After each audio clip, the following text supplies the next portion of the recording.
Hey, we're back at it again. Today, I'm going to be stealing a bunch of parts off my Progres because I've decided that it is no longer going to be a car. So, it's got a lot of nice things on it. It's got a TRD two-way, and all my front end is basically brand new and solid. So, we're going to be taking that off today, and with my big hair. And then, I hear a loud motorcycle. What's over there? And then I'll be putting it on the Mark II. Oh, hold on, there's music in here. We got to get out of here. But anyways, yeah, Mark II is going to get two-way, and I'm going to weld in the subframe ring because it's a grande rear end. But yeah, so it's going to be that today. Probably some time-lapsey stuff. I'll get to the front end if I can, but I'm hoping to get at least just the diff.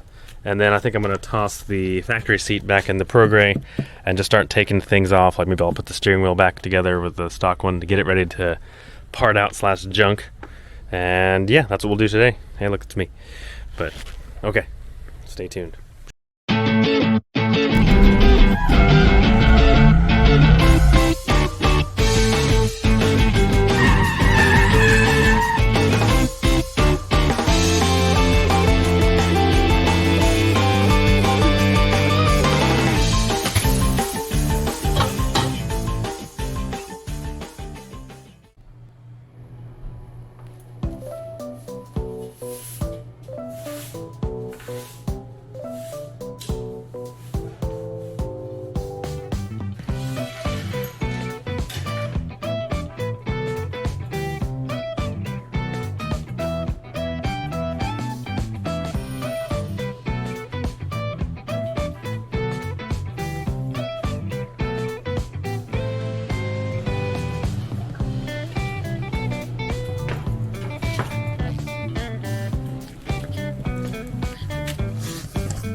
Alright, so it seems like I spend a lot of time doing this same kind of video, these stupid differentials.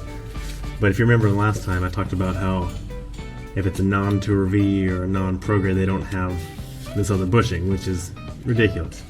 But it is what it is. So yeah, this one is grande rear end. I have an 8-inch diff in it, and I got 8-inch axles in it, but I don't have the ring. So luckily, I actually bought one. I have one.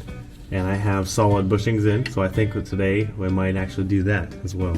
If I can get this diff out, I got the ring, I got a crappy flux core welder that I can use to burn in a little ring, and then we can beat out this one. This is the easiest side to get rid of, to hit out. Press in some solid ones and make this Mark II happen, even though it's slow. I have a brake leak? Oh, is that gear oil for my CV axle fix? I gotta fix that eventually. But anyways, yeah, these are broke loose. If you saw, I used my handy dandy, this is 12 mil? Yeah, 12 mil with a 12 mil extension. Easiest way, but yeah, if you don't have a 100 series, look how much room is in here. If you're an IS300 guy or a 110 guy, or a girl, sorry, you know how there's just absolutely no room. Now, so I'm gonna go find another Progres here in a minute. But yeah, this is actually all this is a freshly sealed good diff, but all brand new hardware. But it's just a regular torsion, so I'll pull it out. I'll probably just keep it as a spare. It's not going to get junked or anything with the program, but I'd like to put the TRD two-way in here if I can. But yeah, I'll save time. I'll go break the other one loose, and I'll come right back in a minute. Okay. So, I was under here, and we all learn something new every day. So, I was going to explain the differences between the 100 series rear end and the 110 rear end, and like the better location of the sway bar. And I was getting ready to be like, yeah, this sway bar, but I realized I forgot that this arm is where the sway bar normally mounts. There's a little tab that sticks up on here, and I actually had some Tour V rear arms that I got out of the dumpster, and I sold them because I'm stupid. But yeah, so I don't actually have a sway bar on the rear of this, and I just now realized that. That's a bummer. So I'll have to re-track down more stock arms, because I'm not a big fan of the aftermarket arms. I had some Yanak ones before, and there's a built-in Heim joint on that knuckle, and this side is like the solid bushing. But the aftermarket arms, there's a Heim joint here, and then you have two Heim joints, and the whole thing just wobbles back and forth, and I think that's an idiotic design.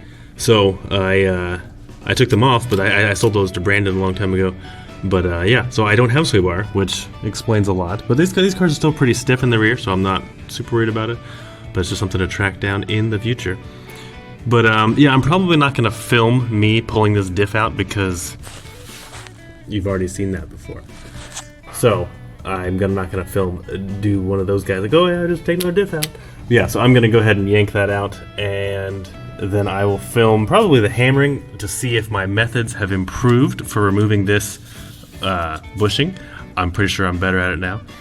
But yeah, once I get that out, then I will film the installation of the ring and then the solid bushings. And then the 100 series is just so much easier to work on in the rear. There's just nothing in the way. So this should go very, very fast. There's no gas tank, no nothing, because it's like in the trunk slash whatever back seat. But anywho, yeah, so I'm not going to film a lot of this, so if the next time you see me here in a few minutes, maybe seconds, I will have this diff out. Or I'll be inside taking a nap, and this will be a 3-part video. Who knows? Anywho, stay tuned. Boop, boop. Okay, well, we're back under the car, just like we were several videos ago. Same thing, but with renewed energy and maybe slightly taller jack stands. I don't know. But I only got to do one this time. So, I'm hydrated, I got double gloves on, I got glasses. Let's hammer. And I got a hoodie on this time, so I got like a built-in pillow. Oh yeah. Big difference. But I decided to pull into my garage instead of backing into my garage. And now I'm staring straight into the sun, so that's really cool. 100 series looks a little bit different. Looks like the lip is slightly different, but I think we're gonna be okay. Green hammer, green hammer.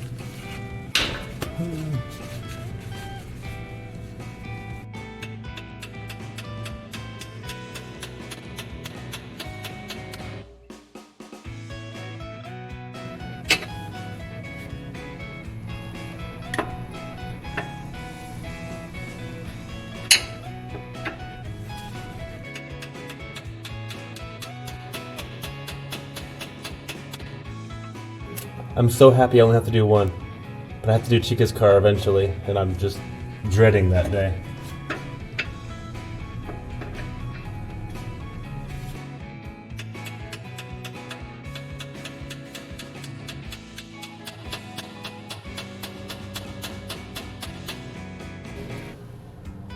Pretty sure this one's gonna fly out though. This one's nice and weak. I'm saying that now, it's probably like foreshadowing for the future of a nightmare.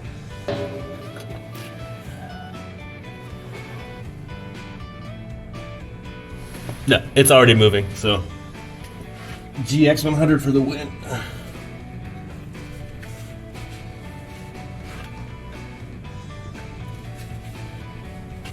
Let's get a big hammer. So I missed, it really hurt.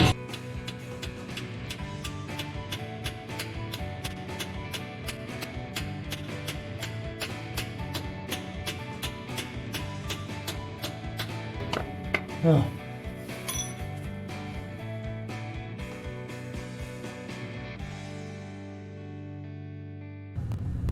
Alright, I'm gonna come back to recording this in a minute. I'll let you know. I'm a pretty honest guy. I'll let you know how long it takes. Okay, so honest numbers, 15 minutes total from beginning to end. Got it to pop. Now it's gonna fall out.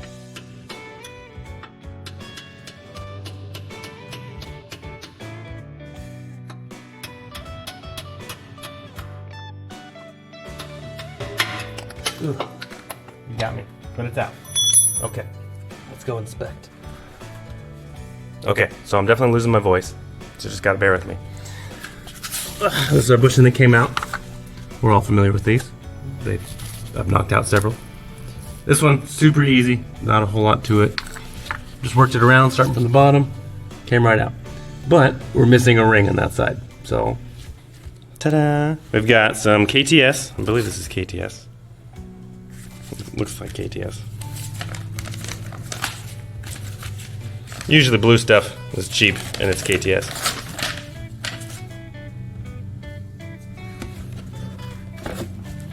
I'm sure it's KTS. Anyhow, these were like $100. This is the solid aluminum hammer in ones, and this is from Serial 9. And so, like I was saying before, doesn't matter how much you think you have something sealed up. This is in a sealed plastic bag in a cardboard box in my house, and it's rusted. So, I didn't know Serial 9 was in Canada. I thought it was in Australia.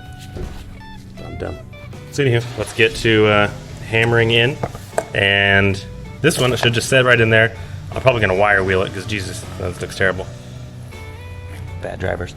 Yeah, I'm gonna wire brush this probably, and then I'm gonna burn it in poorly with my flux core welder because I don't have my good welder anymore, and I don't feel like tigging on a subframe. And